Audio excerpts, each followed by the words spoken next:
अक्सर लोग अपना अनुभव शेयर करते हैं कि हम जब भी पहाड़ों पर जाते हैं, किसी दिव्य स्थान पर जाते हैं, पीठों पर जाते हैं, तो कुछ तो घटित होता है हमारे साथ। मुझे ऐसा लगता है गुरुदेव कि ये जो घटित होने का अनुभव है ना, ये यहाँ से आता है। तो थर्ड आई बहुत इसमें इम्पॉर्टेंट रोल प्ले करती है। लेकिन ये थर्ड आई क्या है, इसको हम आज आपके अनुभव और आपके दृष्टिकोण से समझेंगे, क्योंकि आप साइंस की भाषा भी बहुत अच्छे से समझते हैं, समझाते हैं, और अध्यात्म की, हालांकि दोनों में अंतर नहीं है। नहीं, करेक्ट। ऐसा समझो इला कि हमें ईश्वर ने इस शरीर में 5 इंद्रियां दी। इन 5 इंद्रियों से हम बाहर के भौतिक जगत को जान सकते हैं, अनुभव कर सकते हैं, बाहर के भौतिक जगत को। मगर एक बहुत बड़ा जगत है इस भौतिक जगत के परे, कॉस्मिक वर्ल्ड।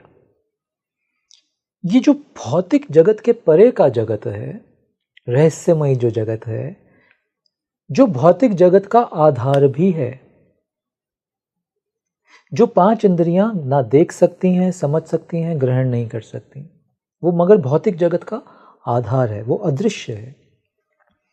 तो ईश्वर ने हमारे भीतर हमें एक ऐसी दृष्टि दे दी, जिस दृष्टि को एक्टिवेट करके, जगा के, तुम भौतिक जगत के पीछे का जो आधारभूत जगत है, रहस्यमयी, तुम उसको एक्सेस कर सकते हो, तुम उसको जान समझ अनुभव कर सकते हो, तुम उससे जुड़ सकते हो।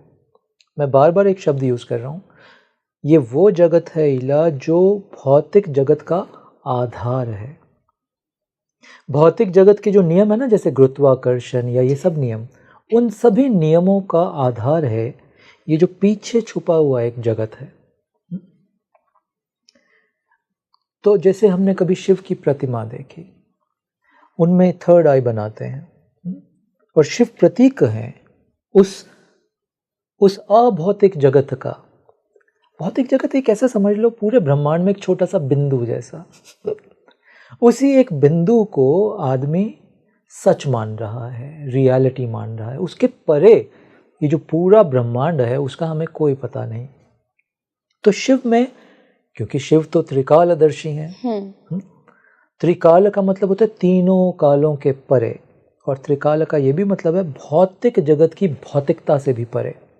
शिव को सब जानता है, सब दिखता है, सब समझते हैं, ऑफ कोर्स। बट थर्ड आई हमने बनाई क्योंकि हमने ये सिंबॉलिज्म में दिखाया कि उस जगत को एक्सेस करने का जो एक केंद्र है तुम्हारे भीतर, वो थर्ड आई है। ये छठी इंद्री समझ लो इसको। 5 इंद्रियां इस जगत की, ये छठी इंद्री उस जगत की। बट ये इंद्री सुप्त है, सोई हुई है।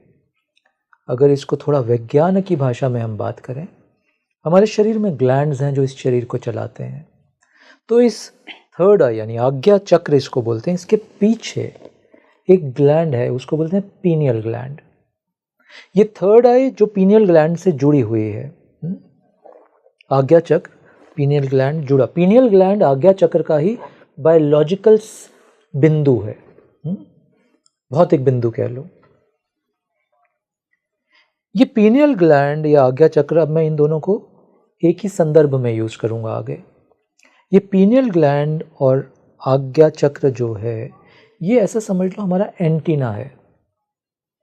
जैसे ये 5 इंद्रियां हमारा एंटीना है इस जगत का। ये कप मैं छू सकता हूँ, सूंघ सकता हूँ, टेस्ट कर सकता हूँ, एंटीना। ये पीनियल ग्लैंड या आज्ञा चक्र हमारा एंटीना है उस जगत को एक्सेस करने का। और ये सिर्फ एंटीना नहीं है, ये तुम्हारा ब्रॉडकास्ट सेंटर भी है।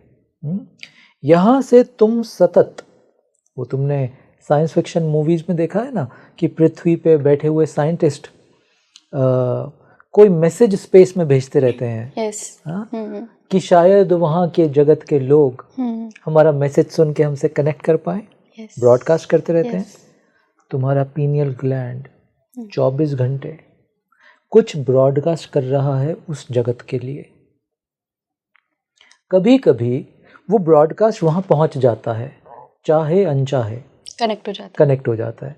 और कभी कभी तुम्हारा एंटीना इतना शार्प हो जाता है कि ये वहाँ के सिग्नल पकड़ लेता है, तो तुम्हें अनुभूतियाँ होती हैं, हाँ, जिनको तुम पैरानॉर्मल बोल सकते हो। कभी कभी उन्हीं अनुभूतियों को इला हम स्वप्न मान लेते हैं, कि स्वप्न में शिव की अनुभूति हुई, हाँ? या मुझे ऐसा लगा इस कमरे में कोई आया अभी। बहुत बार ये वहम होता है, बहुत बार होता है, बट बहुत बार ये वहम नहीं भी होता, क्योंकि कहीं ये एक्टिवेट हुआ और वहाँ का सिग्नल और यहाँ का सिग्नल कनेक्ट हुआ और बुम, एक अनुभूति का एहसास हुआ। योग में, आध्यात्म में तुम देखो, किसी भी तुम स्कूल ऑफ स्पिरिचुअलिटी, किसी भी आध्यात्म की मार्ग को तुम जब चलो या एक्सप्लोर करो, हर मार्ग पे थर्ड आई का वर्णन है। सिर्फ हिंदू जगत में नहीं, क्रिश्चियनिटी में, इस्लाम में, बुद्ध जगत में, सभी जगतों में कहीं ना कहीं किसी ना किसी तरह से थर्ड आई का वर्णन है, करेक्ट। तो हमने ये पहचान ली बात। मगर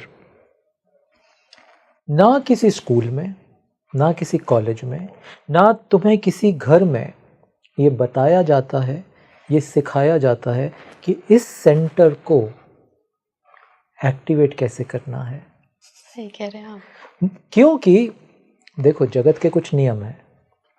अगर तुम अपने शरीर का उपयोग करना बंद कर दो, लेट्स से मैं इस हाथ का उपयोग करना बंद कर दूं कई वर्षों तक, तो थोड़े वर्षों में ये हाथ निर्जीव हो जाएगा। होगा मेरा, खून जा रहा है इसमें, बट ये निर्जीव हो जाएगा। इसकी मसल्स वीक होके मर जाएंगी, इसकी मूवमेंट मर जाएगी, करेक्ट। होता शरीर में ऐसा। तो ये नियम है।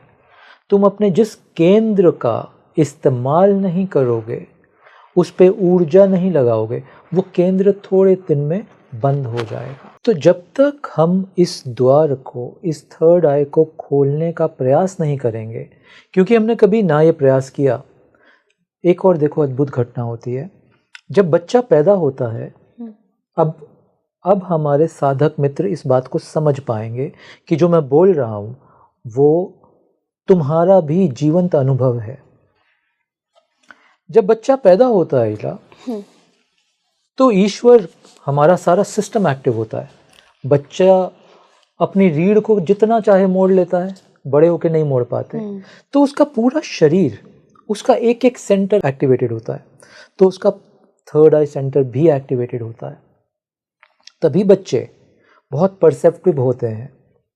बच्चे कभी कभी पुरानी कोई ऐसी बातें करने लगते हैं किसी पुराने जन्म की, कि माँ बाप को लगता है क्या मनगढ़ंत कहानियां कर रहा है बच्चा। बट वो बहुत बार मनगढ़ंत कहानी नहीं होती, उसको कुछ अनुभूति हो रही है, उसको भी नहीं पता उस अनुभूति के बारे में। बट क्योंकि बचपन में उसका पीनियल ग्लैंड यानी आज्ञा चक्र एक्टिव है, वो सिग्नल रिसीव कर रहा है उस जगत के, जिस जगत से वो आया है। वो भौतिक जगत से तो नहीं आया, उसकी आत्मा भौतिक जगत में तो नहीं थी, शरीर उसने गढ़ा भौतिक जगत में आके, बट आत्मा तो उसी कॉस्मिक जगत से आई। तो उसको उस जगत की अनुभूतियां होने लगती हैं। उन अनुभूतियों का वो वर्णन करता है, कभी मनगढ़ंत कहानियां बोल के, कभी तुमने देखा बच्चे कोई अजीब सी भाषा में बात कर रहे होते हैं, माँ बाप को समझ में नहीं आता ये क्या बड़बड़ा रहा है, आला बाला कुछ करेंगे। वो उसी जगत की कुछ बात कर रहे हैं, कुछ एक्सप्रेस करने की कोशिश कर रहे हैं, वो कुछ शेयर, कुछ बताने की का प्रयास कर रहे हैं, किसी अनुभूति को वो शब्दों में लाने का प्रयास कर रहे हैं। बट क्योंकि उनके पास ये ट्रेनिंग नहीं है कि अनुभूति को शब्दों के माध्यम से कैसे मैं बोलूं, तो माँ बाप कहते हैं पता नहीं क्या बोल रहा है, मनगढ़ंत कुछ बोलता है। तकरीबन 4-5 साल के होते होते बच्चों का वो आज्ञा चक्र बंद होने लग जाता है। वो जो खुला हुआ था जन्म के साथ, वो बंद होने लगता है। तो ये मनगढ़ंत कहानियां करनी वो बंद कर देते हैं, ये अनुभूतियां होनी बंद हो जाती हैं उन्हें, और वे बच्चे इसी भौतिक जगत का हिस्सा बन जाते हैं, तुम्हारी मेरी तरह। मगर वो एक्टिव था। ये मैं इसलिए बोल रहा हूँ क्योंकि ये हम सब ने अनुभव किया है और हम सब ने ये अपने आसपास के बच्चों में देखा है। यस। तुमने देखा बच्चे, कोई व्यक्ति घर में आए तो बच्चों के अंदर एक अलग सी क्षमता होती है, वो बोलते हैं मुझे इन अंकल के पास नहीं जाना, और किसी के पास फौरन चले जाते हैं और किसी अननोन के पास जाके गोद में बैठ जाएंगे। क्यों हो रहा है ऐसा? क्या है इनके पास जो बोल रहा है कि ये व्यक्ति ठीक नहीं, इसके पास नहीं जाना, इससे मुझे प्रेम मिलने वाला है? ये आज्ञा चक्र, ये थर्ड आई एक्टिव है, ये वही करवाती है उनसे। बट जैसे मैंने बोला, आगे चल के हम अपना भौतिक जगत की मान्यताएं उस पर थोप देते हैं और ये आज्ञा चक्र बंद हो जाता है। ये है आज्ञा चक्र का सूत्र या मूल। अब जब व्यक्ति आध्यात्म में प्रवेश करता है तो सारा एफर्ट, सारा प्रयास इसी आज्ञा चक्र को जगाने का है। सारी ऊर्जा हम ऊपर उठाते हैं ताकि किसी तरह हम इसको हिट कर सकें। ये जो द्वार बंद है, देखो कोई द्वार अगर सालों से बंद है तो एकदम कुंडी खोलने से तो नहीं खुलेगा, जोर लगाना पड़ता है उस पर ना। तो हम जब ऊर्जा ऊपर उठाते हैं, ये जोर लगा रहे हैं हम, शक्ति चाहिए इसके लिए, क्योंकि ये वर्षों से द्वार बंद हो गया, जाम हो गया ये तो थोड़ा बल से खोलना पड़ेगा इसको। ये है आज्ञा चक्र।